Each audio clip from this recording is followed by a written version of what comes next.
O João Vitor Cirilo, o Atlético está avançando bastante com relação ao Patrick e também ao Igor Gomes, para que eles cheguem já na semana que vem, dia 3, porque os jogadores do Galo estão nesse período de recesso, né? O Atlético deu folga para as festas de Natal e Réveillon. Então, essa semana não tem treino.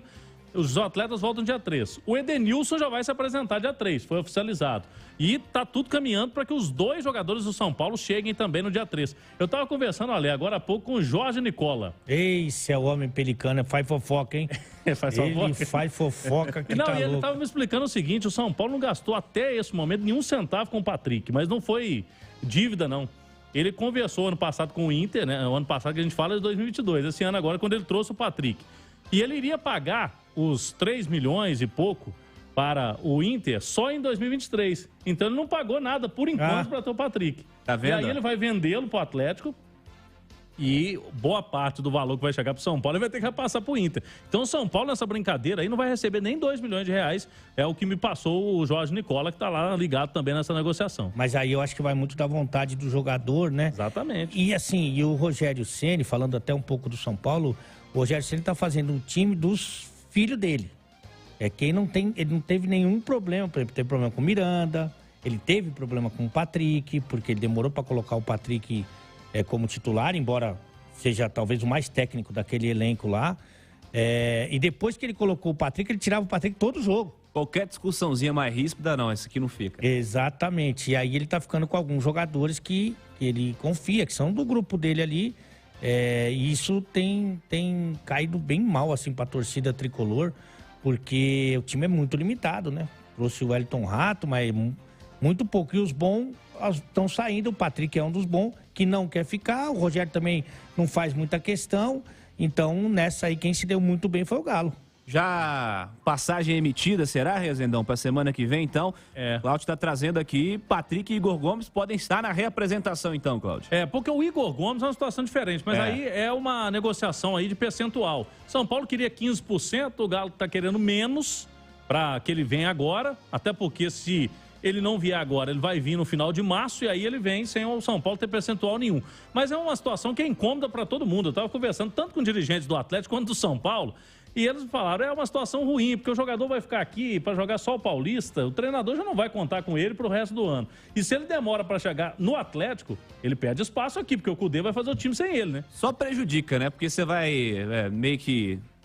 Famosa, aqui em Minas Gerais a gente fala a famosa murrinha. Você vai murrinhar o cara lá durante 3 meses, sendo que você não vai aproveitá-lo ao longo da temporada.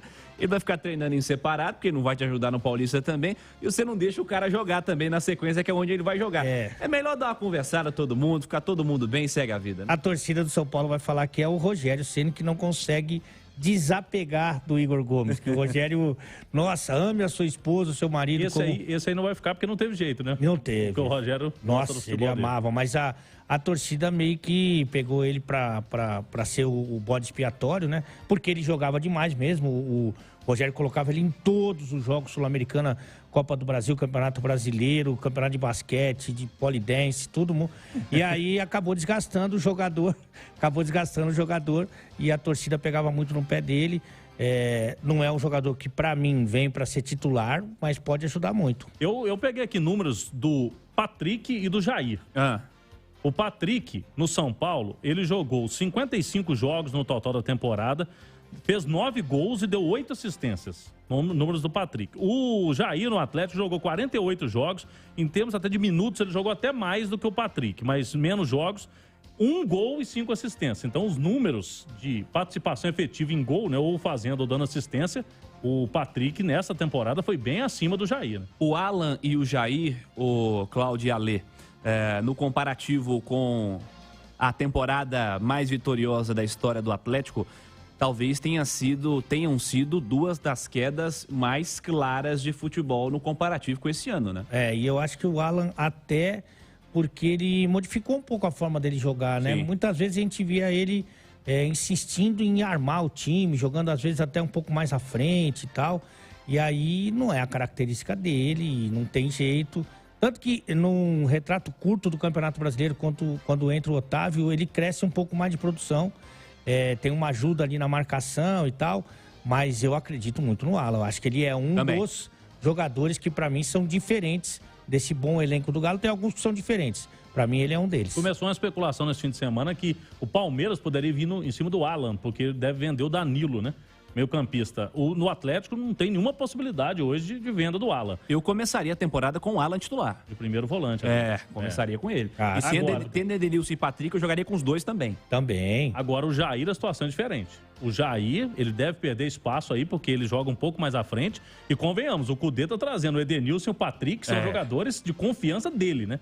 Então o Jair vai perder espaço e alguns clubes já se falou aí no nome do Jair, em alguns clubes, ninguém trouxe aquela proposta na mesa.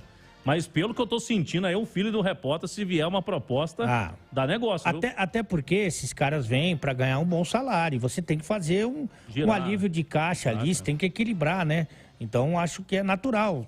Você traz alguns jogadores e aí você acaba abrindo mão de outros, justamente para você continuar ali com mais ou menos a mesma folha, né? Ô, Cláudio, quem tá no YouTube já vai ver, já está vendo, inclusive, que você tem 2 presentes aí. Hoje é dia de mesa redonda, né, Cláudio?